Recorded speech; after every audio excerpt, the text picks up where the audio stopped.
Hi everyone, welcome to my channel study with Himanshi. So आज के इस वीडियो में हम इंडियन पॉलिटी का टॉपिक डिस्कस करेंगे, पार्लियामेंट्री सिस्टम। अगर आप लक्ष्मीकांत बुक को देखोगे तो लक्ष्मीकांत बुक में एक सेपरेट यूनिट है सिस्टम ऑफ गवर्नमेंट, जिसके अंडर 5 चैप्टर्स हैं: parliamentary system, federal system, centre state relation, inter state relation और इमरजेंसी प्रोविजंस। तो इन 5 चैप्टर्स में से हम ऑलरेडी इमरजेंसी प्रोविजंस डिस्कस कर चुके हैं और पार्लियामेंट्री सिस्टम हम इस वीडियो में डिस्कस कर लेंगे। इसके बाद जो रिमेनिंग 3 लेसन्स रह जाएंगे वो हम आगे वीडियोज़ में डिस्कस करेंगे। Now let's start with this topic, parliamentary system. Now हमारा जो कॉन्स्टिट्यूशन है, इंडिया का कॉन्स्टिट्यूशन, ये स्पेसिफिकली प्रोवाइड करता है पार्लियामेंट्री सिस्टम। हमारे कॉन्स्टिट्यूशन ने क्या अडॉप्ट किया हुआ है? पार्लियामेंट्री सिस्टम, दोनों लेवल्स पे, सेंटर में भी और स्टेट्स में भी। ठीक है, तो सेंटर में भी और स्टेट में भी पार्लियामेंट्री सिस्टम अडॉप्टेड है in the constitution of India. और जो आर्टिकल 74 और 75 है, they are related to the, they establish the, और you can say they deal with the parliamentary system at the centre. और आर्टिकल 163 और 164 जो हैं ये डील करते हैं parliamentary system in the states. तो ये आर्टिकल्स याद रखते हैं, ये इंपॉर्टेंट है। इसके बाद अब हम देखते हैं कि पार्लियामेंट्री सिस्टम है क्या। अब किसी भी मॉडर्न डेमोक्रेटिक कंट्री में या गवर्नमेंट में जहाँ पे भी डेमोक्रेसी अडॉप्टेड है, वहाँ पे डेमोक्रेसी 2 तरीके से काम कर सकती है। 2 तरीके के सिस्टम होते हैं। एक होता है आपका पार्लियामेंट्री सिस्टम और the second one is your presidential system. तो अगर आप दुनिया की सारी कंट्रीज़ जो भी डेमोक्रेटिक हैं वहाँ पे आप देखोगे तो कुछ कंट्रीज़ ने पार्लियामेंट्री सिस्टम अडॉप्ट किया हुआ है और कुछ ने presidential system. Now what is the difference between these 2 system? Basic difference क्या है? तो बेसिक डिफरेंस इन दोनों सिस्टम में है वो है एग्जीक्यूटिव और लेजिस्लेचर की रिलेशन को लेकर। एग्जीक्यूटिव, लेजिस्लेचर और जुडिशरी, ये 3 पिलर्स होते हैं डेमोक्रेसी के। एग्जीक्यूटिव का क्या काम होता है? पॉलिसीज़ जो लेजिस्लेचर फॉर्म करती है उसको इम्प्लीमेंट करने का। ठीक है, इम्प्लीमेंटेशन का काम होता है एग्जीक्यूटिव का। लेजिस्लेचर क्या करती है? पॉलिसीज़ को फॉर्मुलेट करती है। और जुडिशरी क्या करती है? एजुकेटिंग फंक्शंस होते हैं जुडिशरी के। ठीक है, तो जो बेसिक डिफरेंस इन दोनों सिस्टम में है वो है based on the relation between the executive and legislature. इन दोनों के बीच में क्या रिलेशन है उसके बेसिस पे दोनों सिस्टम्स डिफाइंड है। ठीक है, तो जैसे पार्लियामेंट्री सिस्टम में आप देखोगे कि जो एग्जीक्यूटिव है वो रिस्पॉन्सिबल होता है लेजिस्लेचर को for its acts and policies. On the other hand जो प्रेसिडेंशियल सिस्टम है वहाँ पे जो एग्जीक्यूटिव है और लेजिस्लेचर है, इनके बीच में कोई रिलेशन नहीं होता, मतलब कोई इंटरडिपेंडेंसी नहीं होती। दोनों ऑर्गन्स एक दूसरे से इंडिपेंडेंट हैं अपनी वर्किंग में। और एग्जीक्यूटिव यहाँ पे लेजिस्लेचर को बिल्कुल भी रिस्पॉन्सिबल नहीं है। अब रिस्पॉन्सिबल से क्या मतलब है? रिस्पॉन्सिबल से ये मतलब है कि पार्लियामेंट्री सिस्टम में एग्जीक्यूटिव को रिमूव किया जा सकता है बाय द लेजिस्लेचर। ठीक है, by passing a no confidence motion. ठीक है, तो एग्जीक्यूटिव को रिमूव कर सकता है लेजिस्लेचर। और यहाँ पे क्या है? यहाँ पे एग्जीक्यूटिव को लेजिस्लेचर बिल्कुल भी रिमूव नहीं कर सकता। इस वजह से हम कहते हैं कि यहाँ पे एग्जीक्यूटिव रिस्पॉन्सिबल है, यहाँ पे नॉन रिस्पॉन्सिबल है। ऑल्सो जो यहाँ पे क्या होता है कि आप देखते हो पार्लियामेंट्री सिस्टम में जनरली क्या होता है कि एग्जीक्यूटिव लेजिस्लेचर का ही पार्ट होता है। जैसे हमारे इंडिया में भी आप देखोगे कि जो गवर्नमेंट है वो पार्लियामेंट का भी पार्ट है। पार्लियामेंट क्या है? लेजिस्लेचर, तो उसका पार्ट है government. Government is the executive. तो दोनों के बीच में एक इंटरडिपेंडेंसी होती है, दोनों ऑर्गन सेपरेट नहीं होते। बट प्रेसिडेंशियल सिस्टम में बेसिक सी बात ये याद रखनी है कि दोनों के बीच में एक वाटर टाइट सेपरेशन होता है। अच्छा, इसके बाद हम ये देखते हैं कि पार्लियामेंट्री सिस्टम कौन कौन सी कंट्रीज़ में अडॉप्टेड है। अब थोड़ा सा पार्लियामेंट्री सिस्टम के बारे में देखते हैं, उसके बाद हम देखेंगे सेपरेटली प्रेसिडेंशियल सिस्टम के बारे में। तो पार्लियामेंट्री सिस्टम अडॉप्टेड है, एग्जाम्पल्स दे रखे हैं यहाँ पे यूके में, जापान में, कनाडा में और इंडिया में। यूके में तो ये सिस्टम बॉर्न नहीं हुआ था, it was originated in the UK only. तो ठीक है, और इस सिस्टम को, पार्लियामेंट्री सिस्टम के बहुत सारे नाम भी हैं, जैसे कि इसको कैबिनेट गवर्नमेंट भी कहा जाता है, रिस्पॉन्सिबल गवर्नमेंट भी कहा जाता है, वेस्टमिनिस्टर मॉडल ऑफ गवर्नमेंट भी कहा जाता है। अब ये क्यों कहा जाता है इसका भी हम देखते हैं। देखो, आइवर जेनिंग्स ने इस सिस्टम को कैबिनेट सिस्टम कहा था। क्यों कहा था? क्योंकि रियल जो पावर है वो किसके हाथ में है? कैबिनेट के हाथ में है। पार्लियामेंट्री सिस्टम में क्या होता है कि जो प्रेसिडेंट है वो सिर्फ एक नॉमिनल एग्जीक्यूटिव होता है, जो रियल एग्जीक्यूटिव होता है वो होता है PM, heading the council of ministers. और काउंसिल ऑफ मिनिस्टर्स में भी जो ऑल द मोर पावरफुल जो सारे डिसीजंस लेती है वो होती है कैबिनेट, ठीक है। तो इस वजह से आइवर जेनिंग्स ने इस टाइप की गवर्नमेंट को कैबिनेट गवर्नमेंट भी कहा, कैबिनेट सिस्टम भी कहा, ठीक है। अब इसको रिस्पॉन्सिबल गवर्नमेंट क्यों कहते हैं वो हमने अभी देखा था कि जो कैबिनेट है, जो एग्जीक्यूटिव है, वो रिस्पॉन्सिबल है, वो अकाउंटेबल है पार्लियामेंट को। नो कॉन्फिडेंस मोशन अगर पास हो जाता है तो एग्जीक्यूटिव हैज़ टू रिज़ाइन, तो इस वजह से ये रिस्पॉन्सिबल गवर्नमेंट भी हो गई। अब इसको वेस्टमिनिस्टर मॉडल ऑफ गवर्नमेंट क्यों कहा जाता है? इस सिस्टम को वेस्टमिनिस्टर मॉडल ऑफ गवर्नमेंट इसलिए कहा जाता है because of the location of the British parliament. British parliament जो है वो वेस्टमिनिस्टर में लोकेटेड है जगह पे, इस वजह से इसको वेस्टमिनिस्टर मॉडल भी कहा जाता है। और पार्लियामेंट्री सिस्टम मैंने बताया यहीं पे ओरिजिनेट हुआ था, इसलिए इसको ये नाम भी दिया हुआ है, ठीक है। अब आगे बढ़ते हैं, हम देखेंगे आप features of the parliamentary system. Parliamentary system के क्या क्या फीचर्स होते हैं, और स्पेसिफिकली जो हम बात करेंगे वो करेंगे इंडिया के कॉन्टेक्स्ट में, ठीक है। So let's begin. सबसे पहला फीचर है nominal and the real executives. Alright, तो सबसे पहला फीचर क्या है? नॉमिनल और रियल एग्जीक्यूटिव्स। अभी मैंने बताया था कि पार्लियामेंट्री सिस्टम में प्रेसिडेंट जो है वो डीजर एग्जीक्यूटिव होता है। डीजर का मतलब होता है द नॉमिनल एग्जीक्यूटिव, सिर्फ नाम का head. He is the head of the state, he is the nominal executive. Real executive कौन होता है? PM. PM is the de facto executive, he is the real executive you can से, ठीक है। President is the head of the state, while prime minister जो है वो head of the government होता है। आर्टिकल 74 भी ये प्रोवाइड करता है। आर्टिकल 74 क्या प्रोवाइड करता है कि there shall be a council of ministers headed by the PM to aid and advise the president. और प्रेसिडेंट पे जो ये एडवाइस देंगे प्रेसिडेंट को, वो प्रेसिडेंट पे बाइंडिंग होगी, ठीक है। तो president is just a nominal executive. इसके बाद दूसरा जो मेन फीचर है पार्लियामेंट्री गवर्नमेंट का वो होता है मेजॉरिटी पार्टी का रूल। मेजॉरिटी पार्टी का रूल होता है, जैसे कि आप देखते हो वो पार्लियामेंट में जिस भी पार्टी की मेजॉरिटी होती है वो गवर्नमेंट फॉर्म करती है। प्रेसिडेंट उसको इनवाइट करते हैं टू फॉर्म द गवर्नमेंट।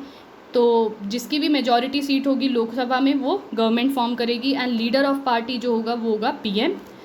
इसको कौन अपॉइंट करता है? उस पार्टी का जो मेजॉरिटी सीट जिस पार्टी की है उसका जो लीडर होगा वो पीएम अपॉइंट किया जाता है बाय दी प्रेसिडेंट। और अगर इन केस अगर कोई भी सिंगल पार्टी को कोई मेजॉरिटी नहीं मिली होती तो कुछ पार्टीज़ कोalition फॉर्म कर लेती हैं और उस कोalition ऑफ पार्टीज़ को प्रेसिडेंट इनवाइट करते हैं टू फॉर्म दी गवर्नमेंट। ये होता है, ठीक है। तो दूसरा फीचर हमने क्या देखा कि मेजॉरिटी पार्टी का रूल रहता है। तीसरा जो फीचर है वो है कलेक्टिव रिस्पॉन्सिबिलिटी। कलेक्टिव रिस्पॉन्सिबिलिटी से क्या मतलब है? ये तो बेड रॉक प्रिंसिपल ही है, सबसे इंपॉर्टेंट प्रिंसिपल है पार्लियामेंट्री सिस्टम का। जैसे हमने पढ़ा था पार्लियामेंट्री सिस्टम में executive is responsible to the legislature, तो ये तो मेन प्रिंसिपल है, main feature you can say. तो आर्टिकल 75 कहता है कि जो मिनिस्टर्स हैं वो रिस्पॉन्सिबल होते हैं पार्लियामेंट को इन जनरल। जनरली देखो तो पूरे पार्लियामेंट को रिस्पॉन्सिबल होते हैं, पर पर्टिकुलरली किसको रिस्पॉन्सिबल होते हैं? लोकसभा को, ठीक है। ये जो मिनिस्टर्स हैं एक तरीके से एक टीम की तरह काम करते हैं, लेकिन they swim and sink together, ये कहा जाता है। The principle of collective responsibility ये कहता है कि लोकसभा कभी भी इस मिनिस्ट्री को रिमूव कर सकती है from the office by passing the vote of no confidence. इस वजह से हम कहते हैं कि executive is responsible to the legislature in the case of parliament, sorry in the case of parliamentary system. इसके बाद जो चौथा फीचर है वो है पॉलिटिकल होमोजेनिटी। जनरली क्या होता है कि आपका जो काउंसिल ऑफ मिनिस्टर्स जो होते हैं वो एक ही पार्टी से बिलोंग करते हैं। अगर किसी सिंगल पार्टी ने मेजॉरिटी मिली हुई है उसको, तो एक ही पार्टी से मेंबर्स जनरली बिलोंग करते हैं और उनकी सेम पॉलिटिकल आइडियोलॉजी होती है, ठीक है। तो ये पॉलिटिकल होमोजेनिटी होती है in the parliamentary system. Usually members जो होते हैं वो सेम पॉलिटिकल पार्टी के होते हैं, इसलिए उनकी सेम पॉलिटिकल आइडियोलॉजी होती है। हाउएवर जो कोalition गवर्नमेंट है उसमें मिनिस्टर्स कंसेंसस से बाउंड होते हैं, एक ही कंसेंसस होता है उनका। उसके बाद देखते हैं next feature which is the double membership. तो इस पार्लियामेंट्री सिस्टम में इंडिया में क्या है specifically, ministers are member of both executive as well as the legislature, ठीक है। आप देखोगे कि जो हमारी प्रेजेंट गवर्नमेंट है बीजेपी की गवर्नमेंट, उसके जो मिनिस्टर्स हैं they are also the part of Lok Sabha and Rajya Sabha, तो they are also part of legislature, ठीक है। तो डबल मेंबरशिप रहती है मिनिस्टर्स की, they are also the part of executive, they are also the part of legislature. Next जो feature है parliamentary system का, that is the leadership of the prime minister. Prime minister council of minister का leader होते हैं, parliament का leader होता है, और जो पार्टी पावर है उसका लीडर होता है। तो लीडरशिप किसकी होती है? प्राइम मिनिस्टर की, ना कि प्रेसिडेंट की। इसके बाद 7th जो फीचर देखना है वो है dissolution of the lower house. Parliamentary system में लोअर हाउस को डिसॉल्व किया जा सकता है बाय द प्रेसिडेंट, अगर प्राइम मिनिस्टर रिकमेंड करे तो, ठीक है। प्राइम मिनिस्टर के रिकमेंडेशन पे पार्लियामेंट को डिसॉल्व किया जा सकता है। तो जब ये हम पार्लियामेंट वाला चैप्टर पढ़ेंगे उसमें और डिटेल में और क्लियर हो जाएगा कि कैसे डिसॉल्यूशन होता है। तो डिसॉल्यूशन लोअर हाउस का जो कि है लोकसभा इन द केस ऑफ इंडिया, तो लोकसभा को कौन डिसॉल्व कर सकता है? President on the recommendation of the prime minister. Prime minister is executive, तो यहाँ पे क्या है कि एग्जीक्यूटिव के पास राइट है लेजिस्लेचर को डिसॉल्व कराने की। तो this is also a peculiar feature of the parliamentary system in India. इसके बाद जो नेक्स्ट फीचर है दैट इज़ दी सेक्रेसी। तो जो मिनिस्टर्स हैं वो एक सेक्रेसी की ओथ लेते हैं। There is a principle of secrecy of procedure, कि वो कोई भी जो भाई गवर्नमेंट की जो इंफॉर्मेशन है वो आउट नहीं करेंगे, कोई भी सीक्रेट इन्फॉर्मेशन है, कोई भी प्रोसीडिंग्स है, कोई भी कुछ भी चीज़ें हैं तो वो इन्फॉर्मेशन आउट नहीं करेंगे। तो ओथ ऑफ सेक्रेसी मिनिस्टर्स लेते हैं। तो ये हमने देखे features of the parliamentary government system. अब हम देखते हैं इस सिस्टम के मेरिट्स और डीमेरिट्स, क्या इसके प्रॉज हैं, क्या इसके कॉन्स हैं, ठीक है। दोनों ही सिस्टम, प्रेसिडेंशियल सिस्टम भी और पार्लियामेंट्री सिस्टम, दोनों में कुछ मेरिट्स भी हैं और डीमेरिट्स भी हैं, तो वो हमें देखना है। तो अभी पार्लियामेंट्री सिस्टम के मेरिट्स देखते हैं। सबसे पहला मेरिट जो है वो ये है कि देखो लेजिस्लेचर और एग्जीक्यूटिव के बीच में एक हार्मनी बनी रहती है। Greatest advantage of this system is the harmonious relationship between the legislature और द एग्जीक्यूटिव, क्योंकि दोनों एक दूसरे पे इंटरडिपेंडेंट हैं काम के लिए, तो एक हार्मोनियस रिलेशन बनी रहती है, ठीक है। ये इसका सबसे पहला मेरिट है। दूसरा मेरिट है जो काफ़ी इंपॉर्टेंट है कि रिस्पॉन्सिबल गवर्नमेंट रहती है। पार्लियामेंट कंट्रोल एक्सरसाइज करता है मिनिस्टर के ऊपर वेरियस डिवाइसेस के थ्रू, जैसे कि क्वेश्चन आर है, एडजर्नमेंट मोशन है, डिस्कशंस हैं, नो कॉन्फिडेंस मोशन है। ये ऐसे डिवाइसेस हैं, ये ऐसे टूल्स हैं जिसके थ्रू पार्लियामेंट अपना एक कंट्रोल जमा के रखता है एग्जीक्यूटिव के ऊपर। इसलिए हम कहते हैं कि रिस्पॉन्सिबल गवर्नमेंट होती है पार्लियामेंट्री सिस्टम में। तो ये जो सारे टूल्स हैं ये हम पार्लियामेंट वाले चैप्टर में और डिटेल में पढ़ेंगे। यहाँ पे तो हम बस यही पढ़ रहे हैं कि ये टूल्स हैं पार्लियामेंट के हाथ में। इसके बाद जो तीसरा मेरिट है वो है वाइडर रिप्रेजेंटेशन। इस केस में क्या होता है कि वाइड रिप्रेजेंटेशन है पार्लियामेंट्री सिस्टम में। आप देखोगे कि एग्जीक्यूटिव में एक ग्रुप ऑफ इंडिविजुअल्स हैं, ठीक है, और ये मिनिस्टर्स रिप्रेजेंटेटिव्स हैं लोगों के। लोग इन्हें लोकसभा कॉन्स्टिट्यूएंसीज होती हैं, ठीक है, वहाँ से लोग इलेक्ट करके इनको भेजते हैं, अलग अलग जगह से ये लोग आते हैं, तो रिप्रेजेंटेशन हर सेक्शन को मिलती है, ठीक है। तो इसलिए वाइडर रिप्रेजेंटेशन पॉसिबल है इन द पार्लियामेंट्री सिस्टम। और जो चौथा इसका फीचर है वो है इट प्रिवेंट्स डेस्पोटिज्म। डिस्पोटिज्म का क्या मतलब कि अंडर दिस सिस्टम जो एग्जीक्यूटिव अथॉरिटी है वो ग्रुप ऑफ इंडिविजुअल्स में है, ना कि एक सिंगल पर्सन में है। तो इससे क्या होगा, जो डिक्टेटोरियल टेंडेंसीज़ हैं एग्जीक्यूटिव की कि वो डिक्टेटरशिप एक्सरसाइज करने लगे, डिक्टेटर बन जाए, वो पॉसिबल नहीं है, जो कि प्रेसिडेंशियल सिस्टम में पॉसिबल है। क्योंकि यहाँ पे क्या है, काउंसिल ऑफ मिनिस्टर्स हैं, ठीक है। काउंसिल ऑफ मिनिस्टर एक ग्रुप ऑफ इंडिविजुअल्स हैं, कोई सिंगल मेंबर तो बिल्कुल पर्सन है, मतलब हेड है नहीं। प्राइम मिनिस्टर भी काउंसिल ऑफ मिनिस्टर्स के अकॉर्डिंगली ही काम करते हैं ना, एक मेजॉरिटी होनी चाहिए।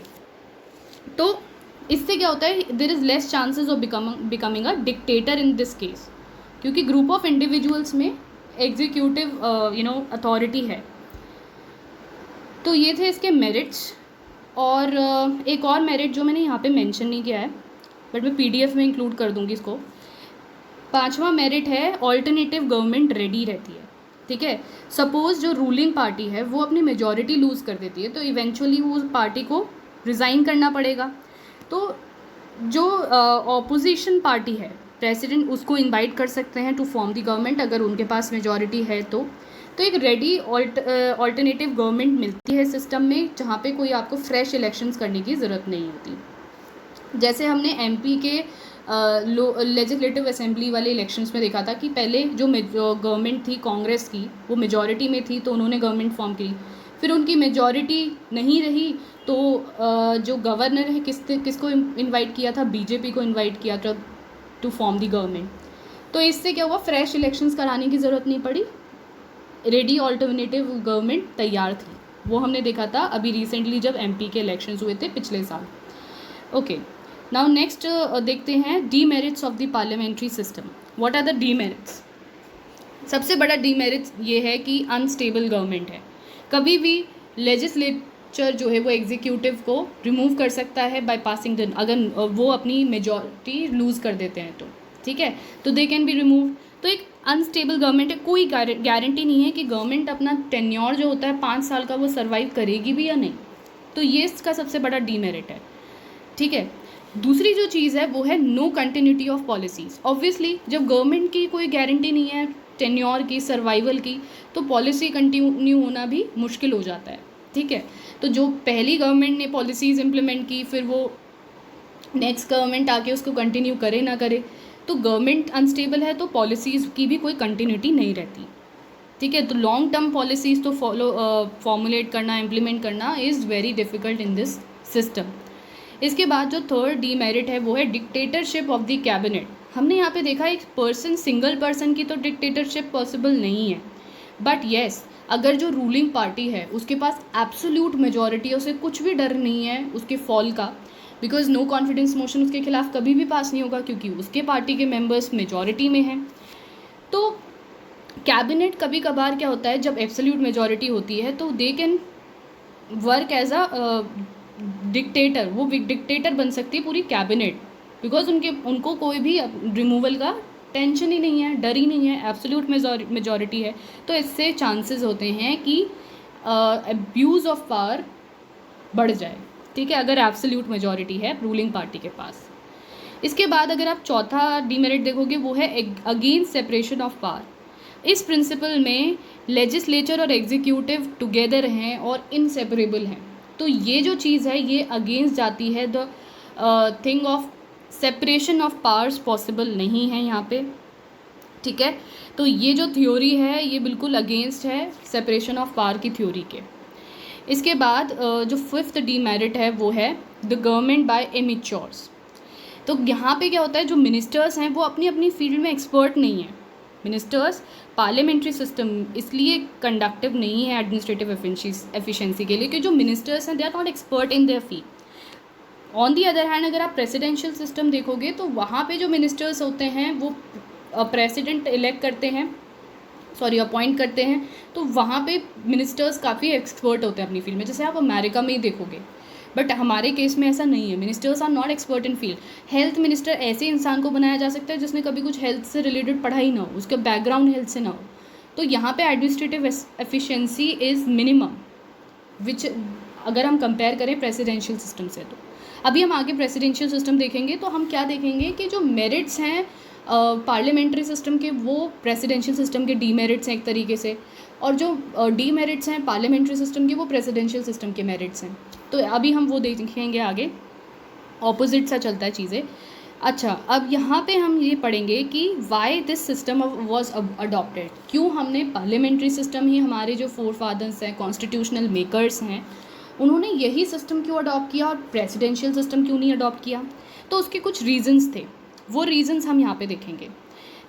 पहला रीज़न ये जो बेसिक सा याद रखना है कि हम इस सिस्टम से फेमिलियर थे, क्योंकि जब ब्रिटिश रूल था तो उस टाइम भी हमारी जो कंट्री है उसमें यही सिस्टम अडॉप्टेड था। तो जो कॉन्स्टिट्यूशनल मेकर्स थे वो समवॉट पार्लियामेंट्री सिस्टम से फेमिलियर थे, जानकारी थी इस सिस्टम के बारे में, क्योंकि ये ऑपरेशन में रहा था ड्यूरिंग द ब्रिटिश रूल। तो इस वजह से उन्होंने ये सोचा कि कुछ नया इस टाइप में एक्सपेरिमेंट करने से अच्छा है कि हम जो फेमिलियर हैं हम जिस सिस्टम से उसी को अडॉप्ट किया जाए। तो पहला रीज़न तो ये था। दूसरा रीज़न था प्रेफरेंस फॉर मोर रिस्पॉन्सिबिलिटी। अब आप देखोगे ना कि डेमोक्रेटिक एग्जीक्यूटिव जो है, डेमोक्रेटिक एग्जीक्यूटिव दो कंडीशंस उसको सेटिस्फाई करने चाहिए। एक कि वो स्टेबिलिटी हो उस एग्जीक्यूटिव की, दूसरी रिस्पॉन्सिबिलिटी। दो कंडीशंस होते हैं डेमोक्रेटिक एग्जीक्यूटिव की। ये B.R. अम्बेडकर जी ने कहा था, according to him democratic executive has to satisfy two conditions, stability या रिस्पॉन्सिबिलिटी। अब अगर आप देखोगे कि जो पार्लियामेंट्री सिस्टम है उसमें रिस्पॉन्सिबिलिटी ज़्यादा है और प्रेसिडेंशियल सिस्टम जो है उसमें स्टेबिलिटी ज़्यादा है। अब दोनों, ऐसा कोई भी सिस्टम नहीं है जो इन दोनों को ही जिसमें दोनों ही चीज़ें ज़्यादा हो, कि स्टेबिलिटी भी ज़्यादा हो और रिस्पॉन्सिबिलिटी भी ज़्यादा हो। तो हमें इवेंचुअली एक ही सिस्टम चूज़ करना था कि ऐसा सिस्टम चूज़ करेंगे जिसमें स्टेबिलिटी ज़्यादा है, या फिर ऐसा सिस्टम चूज़ करें जिसमें रिस्पॉन्सिबिलिटी ज़्यादा है। तो हमारे जो फोर फादर्स हैं उन्होंने ये सोचा कि responsible government is better than the stable government at this time. तो उन्होंने पार्लियामेंट्री सिस्टम को अडॉप्ट किया because they gave preference to responsible government rather than a stable government. तो ऐसा कोई डिवाइस नहीं है जो इन दोनों चीज़ों को इंश्योर कर सके, तो we have to choose one. इसके बाद जो तीसरा रीज़न था वो ये था कि हम उस टाइम पे एक इन्फेंट डेमोक्रेसी थे, हम तभी तो इंडिपेंडेंस हमको मिली थी, और हम बिल्कुल अफोर्ड नहीं कर सकते थे कि लेजिस्लेचर और एग्जीक्यूटिव में किसी तरीके के कॉन्फ्लिक्ट्स हों, बिकॉज हम एक बिल्कुल इन्फेंट नेशन थे। तो इस वजह से एक हारमोनियस रिलेशनशिप रहे ऑर्गन्स में, लेजिस्लेटिव और एग्जीक्यूटिव में, इसलिए इस सिस्टम को अडॉप्ट किया गया।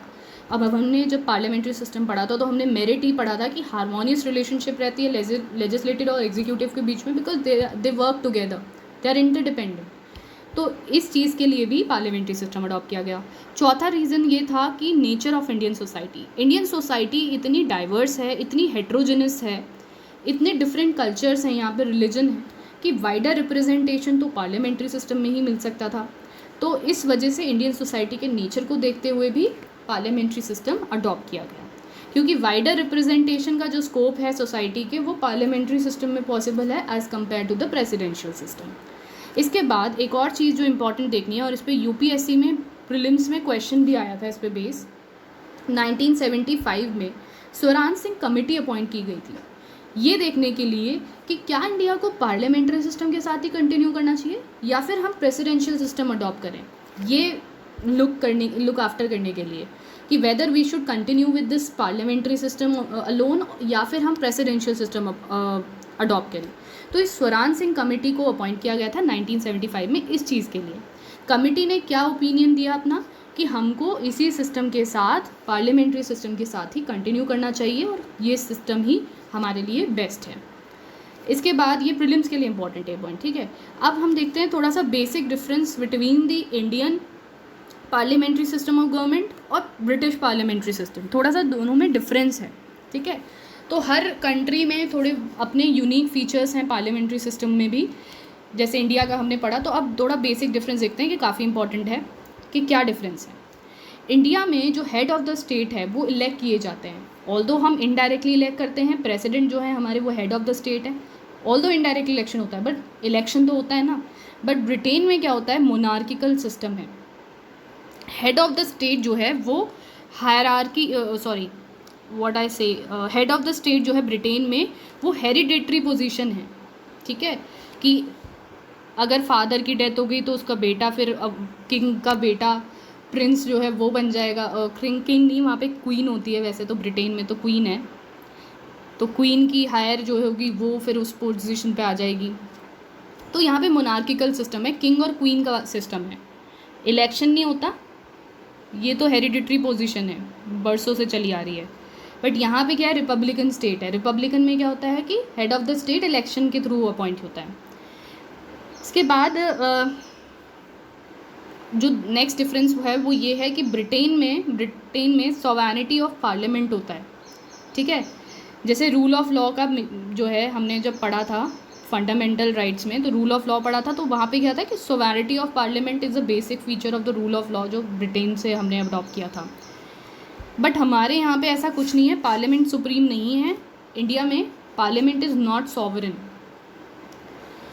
इसके बाद जो अनदर डिफरेंस वो ये है कि ब्रिटेन में पीएम जो है मेंबर होना चाहिए लोअर हाउस का, बट हमारे यहाँ पे ऐसा कोई केस नहीं है कि पीएम को लोकसभा का ही मेंबर होना चाहिए। पीएम में be a member of Rajya Sabha also. और ऐसा भी है, अब हमारे यहाँ पे अलाउड है कि 6 महीने तक अगर कोई भी मिनिस्टर अपॉइंट किया जाता है जो दोनों ही हाउसेस का मेंबर नहीं है, तो वो 6 महीने तक कंटिन्यू कर सकता है without being the member of both the houses. But 6 महीने के अंदर अंदर उन्हें कोई से भी हाउस का मेंबर बनना होगा, या तो लोकसभा का या राज्यसभा का, ठीक है। तो एक minister can continue to be a minister in India without being the member of both the houses of the parliament for 6 months maximum. तो हमारे यहाँ तो ये भी केस है।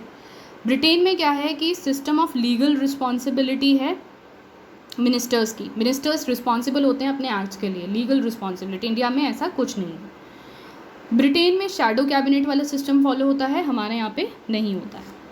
अच्छा, अब कुछ जो प्रॉब्लम्स हैं उसका सोल्यूशन क्या है, जो पार्लियामेंट्री सिस्टम की जो प्रॉब्लम्स हैं उनका सोल्यूशन क्या है। उनका सोल्यूशन ये है कि हम हेल्दी कोalition कल्चर को स्ट्रेंथन करें, कि कोalition ऐसा हो कि वो जल्दी से टूटे ना, एक हेल्दी कोalition फॉर्म हो, उस कल्चर को प्रमोट किया जाए। एंटी डिफेक्शन लॉ को कोalition गवर्नमेंट तक एक्सटेंड किया जाए ताकि गवर्नमेंट में थोड़ी स्टेबिलिटी बनी रहे, और German model of constructive notion of no confidence introduce किया जाए। These are some of the suggestions for, ये मेंस में यूज़ हो सकते हैं सजेशंस कि कैसे हम पार्लियामेंट्री सिस्टम को स्ट्रेंथन कर सकते हैं। अच्छा, अब हमको डिस्कस करना है प्रेसिडेंशियल सिस्टम। प्रेसिडेंशियल सिस्टम जो है इसके बेसिक फीचर्स क्या हैं वो देखते हैं। प्रेसिडेंशियल सिस्टम में क्या है, मेनली हम अमेरिका का एग्जांपल देखेंगे। इसमें अमेरिका का प्रेसिडेंशियल सिस्टम के बेसिस पे देखते हैं। तो प्रेसिडेंशियल सिस्टम में there is a division of power between the executive and the legislature. I hope this is clear अब तक। तो अब इसके बेसिक फीचर्स ये हैं कि प्रेसिडेंशियल सिस्टम में सिंगल एग्जीक्यूटिव होता है, ठीक है। So there is a single executive in the case of presidential system. जैसे आप अमेरिका में देखो, president is the head of the executive. इसके बाद there is a single membership. President is the part of executive only, he is not the part of the legislature, ठीक है। America में अगर आप ये चीज़ देखते हो तो प्रेसिडेंट जो है उसका एक और जो इसका मेरिट है वो ये है कि separation of power is possible in this system. There is a domination of president and no dissolution of the lower house. Lower house dissolve नहीं किया जा सकता इस केस में, क्योंकि जैसे इंडिया में सिस्टम क्या है कि लोअर हाउस को प्राइम मिनिस्टर सजेस्ट कर सकते हैं प्रेसिडेंट को कि dissolve the lower house, but यहाँ पे दोनों ऑर्गन सेपरेट हैं, कोई भी एक दूसरे के साथ वर्क नहीं करता है, तो there is no dissolution of the lower house possible. There is a political homogeneity may not exist, political homogeneity नहीं भी एग्जिस्ट कर सकती। There will be non responsibility. ये गवर्नमेंट जो प्रेसिडेंशियल सिस्टम ऑफ गवर्नमेंट होती है ये नॉन रिस्पॉन्सिबल है। Executive is not responsible to the legislature at any cost, ठीक है। अब थोड़े से मेरिट्स देख लेते हैं। तो मेरिट्स क्या हैं कि गवर्नमेंट स्टेबल होती है, यहाँ पे फिक्स टेन्योर है। सपोज प्रेसिडेंट का फिक्स टेन्योर है 4 साल का। अमेरिका के केस में देखते हैं, तो हम एग्जांपल अमेरिका का ले रहे हैं। तो अमेरिका में there is a fix tenure of 4 years, और उससे पहले अगर इम्पीचमेंट के प्रोसेस से तो आप रिमूव कर सकते हो प्रेसिडेंट को, और किसी भी तरीके से आप उसको रिमूव नहीं कर सकते। दूसरा मेरिट ये है गवर्नमेंट एक्सपर्ट्स की होती है, अपॉइंटमेंट मेरिट्स के बेसिस पे होती है, जस्ट लाइक इन अमेरिका, ठीक है। It is also based on the separation of power, ये भी मेरिट है। डेफिनेटनेस ऑफ दी पॉलिसीज़ काफ़ी लंबे समय तक चलती हैं, लॉन्ग टर्म चलती हैं, क्योंकि गवर्नमेंट भी स्टेबल है। फोकस रहता है गवर्नेंस पे। तो ये है मेरिट्स ऑफ प्रेसिडेंशियल सिस्टम। इसके बाद अगर आप डी मेरिट्स देखोगे तो वो ये है कि यहाँ पे डिक्टेटरशिप की रिस्क है, जो हमने देखा था पार्लियामेंट्री सिस्टम में कि जो एग्जीक्यूटिव अथॉरिटी है that is vested in the group of individuals, but presidential system में president is the head, he is the real head, real executive. तो president can become a dictator, तो there is a risk of dictatorship in this case. Also government is non responsible, it may lead to autocracy as well.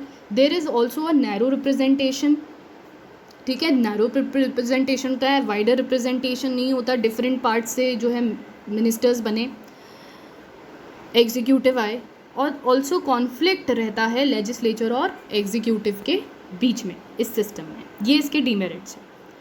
अब need क्या है India में? India में क्या need है इस सिस्टम की? इंडिया में क्यों नीड है? नीड ये है कि आप देख लो करेंटली जो लोग हैं इंडिया में वो नेशनल पर्सपेक्टिव देख के, पूरे नेशन का हित देख के वोट नहीं करते हैं। लोकसभा के जब इलेक्शंस होते हैं, टेरिटोरियल कॉन्स्टिट्यूएंसीज़ में स्टेट को बांटा जाता है, पूरे इंडिया को बांटा जाता है, और जब हम कॉन्स्टिट्यूएंसी में वोट करने जाते हैं तो हम अपना लोकल फैक्टर्स को देख के वोट करते हैं, ना कि पूरे नेशनल पर्सपेक्टिव लेके चलते हैं। तो ये सबसे बड़ा जो डीमेरिट कह सकते हो आप पार्लियामेंट्री सिस्टम का। तो इसीलिए नीड ये है कि अगर प्रेसिडेंशियल सिस्टम आता है तो शायद लोग एक ऑल इंडिया पर्सपेक्टिव लेके वोट करेंगे, ठीक है। प्रेसिडेंट इज़ द वन जो पूरे इंडिया के लिए होगा और वही सारी चीज़ें रिस्पॉन्सिबल होगा वो एग्जीक्यूटिव। तो प्रेसिडेंट अपॉइंट करने के लिए वो पूरा इंडिया का पर्सपेक्टिव लेके चलेंगे, ना कि लोकल पर्सपेक्टिव लेंगे। इस वजह से इंडिया में इस सिस्टम की थोड़ी सी नीड है, which will strengthen the national integration as well. National जो इंटीग्रेशन है, एक नेशन वाली भावना भी और स्ट्रेंथन होगी, ये इसलिए इसकी नीड है। तो कहीं भी मेंस में ये पूछा जा सकता है कि why there is a need for presidential system in India, तो ये उसका आंसर होगा। उसके बाद there is also a need for political stability, क्योंकि क्या होता है जब पॉलिटिकल इंस्टेबिलिटी होती है, गवर्नमेंट अनस्टेबल रहती है, कभी भी उसको हटाया जा सकता है, कभी भी गवर्नमेंट चेंज हो सकती है। तो इससे क्या होता है, गवर्नमेंट का मोर फोकस किस चीज़ पे होगा, ऑब्वियसली अपने सर्वाइवल पे होगा रैदर देन एडमिनिस्ट्रेशन पे। उन्हें अपनी सर्वाइवल की ज़्यादा चिंता होगी, अपने टेन्योर की, कि हम रिमूव ना हो जाए, मेजॉरिटी बनाए रखने की ज़रूरत ज़्यादा महसूस होगी as compared to the administration. तो ये एक बहुत ही जो डीमेरिट बड़ा कह सकते हो आप ऑफ द पार्लियामेंट्री सिस्टम। इससे क्या होगा, पॉलिटिकल इंस्टेबिलिटी होगी, और सपोज़ कोई कोalition भी नहीं फॉर्म हो रहा है तो फिर इलेक्शन कराना पड़ेगा। तो फ्रीक्वेंट इलेक्शंस होते हैं तो उससे भी क्या होता है, करप्शन बढ़ता है, एक्सपेंडिचर बढ़ता है। तो इस वजह से भी नीड है प्रेसिडेंशियल सिस्टम की। तो अगर कहीं पे भी मेंस में ऐसा क्वेश्चन आ जाता है कि what is the need of presidential system in India, तो इसका आंसर ये पूरा हो जाएगा, ठीक है। So this was about this chapter. I hope ये आपको क्लियर हुआ होगा। And if you like this video, please consider subscribing to my channel if you haven't done so, and share it with your friends as well. Thank you.